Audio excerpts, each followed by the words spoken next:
My name is Steve Erickson. I'm the co-founder of a company called Tonic Labs. We build infrastructure level tooling primarily on the internet computer blockchain, where we have the largest NFT marketplace over there. And I spend pretty much every day working with creators on helping them launch their project and how to be successful. And so in this time, myself and with my team, we've developed these two frameworks that I'm going to go over today that are, I believe, to be very helpful. I hope you guys find them helpful as well. And let's get started. Oh, there we go. So the first one we call the project value framework. This says that there are 5 areas that you can provide value in a project, and that each level is necessary to build on the next level, or foundational. Starting with your art, building on culture, benefits to holders, actually using the NFTs, and then finally transformative use cases.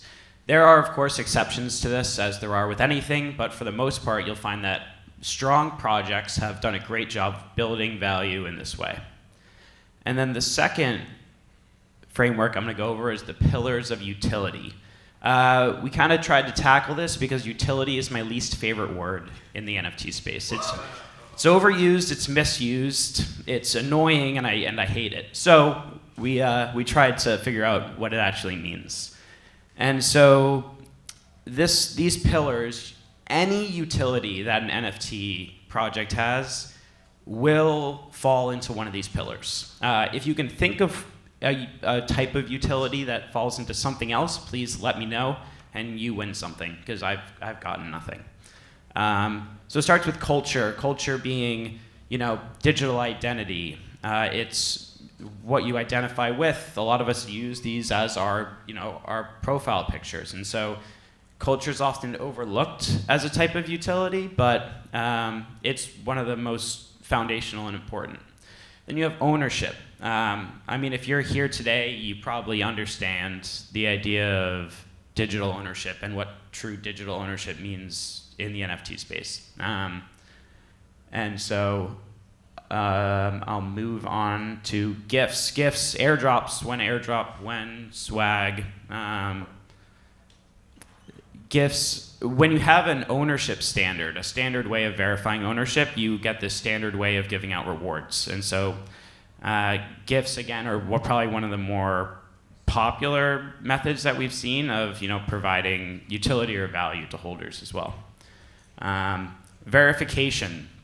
Verification, you want to think about private data. So health records, passports, identity. You want to be able to tell if someone is a citizen without telling you what their birthday is. We think about ZK proofs and how that's being enabled through granular permissions of private data and trustless verification.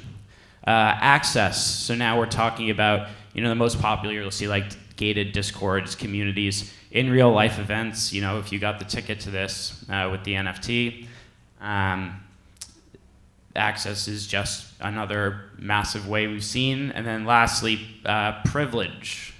Privilege, you want to think about like governance or your rights, licensing that comes with an NFT. So maybe it gives you a vote in a DAO. I've seen a few more like, DAO NFT projects pop up where it's voting rights. You'll see projects that give out artwork, rights to the artwork, and then people build their own brand around it. So what's the privilege that comes with this project? And so those are the pillars. Oh, sorry. Do you guys mind if I sit? All right. So those are the pillars of utility. Again, if you can think of something that doesn't fit in these, please let me know. Tweet at me and tell me I was wrong. So I'm going to circle back to the value framework. And what I've seen when you want to build a strong foundation, there are a couple key aspects. And the first is personal brand, right? Your personal brand is everything, whether you're an artist or a founder. It is so, so powerful. We see it even in just the traditional art world.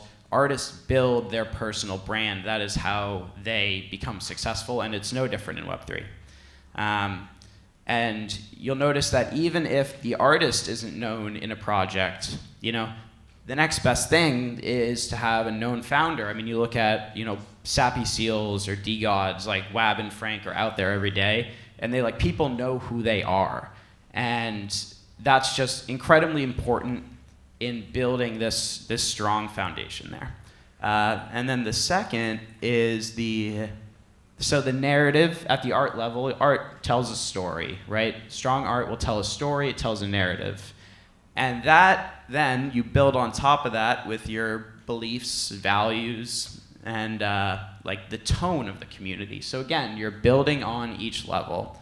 It says, this is the story our art's telling, and then these are the things that we believe in as a community. Because it's not enough anymore to say that, oh, what we have in common is crypto. It's yeah, bring it on.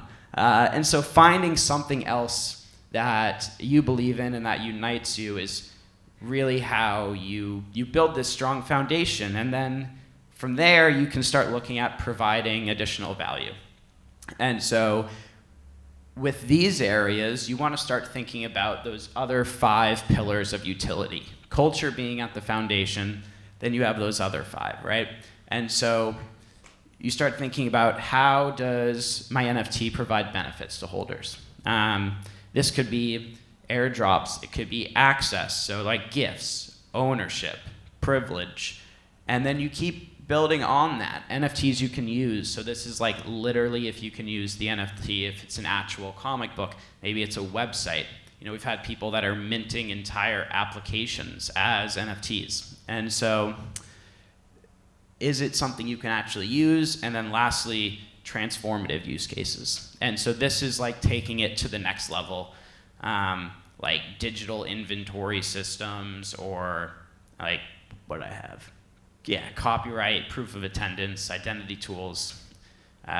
You don't need these things to be successful, and there are a lot of projects that have been really successful just building on those first 2 layers. But if you're looking to take it the extra mile, this is how I like to think about it, and how I think projects should think about it moving forward. I'm just going to go through two examples. So if you were here in 2021, you probably got one of these. We did an airdrop. This was my team. We had a bunch of iPads around. We gave out 5,000 of these or something. It's just art, and there's been this community that's grown around it.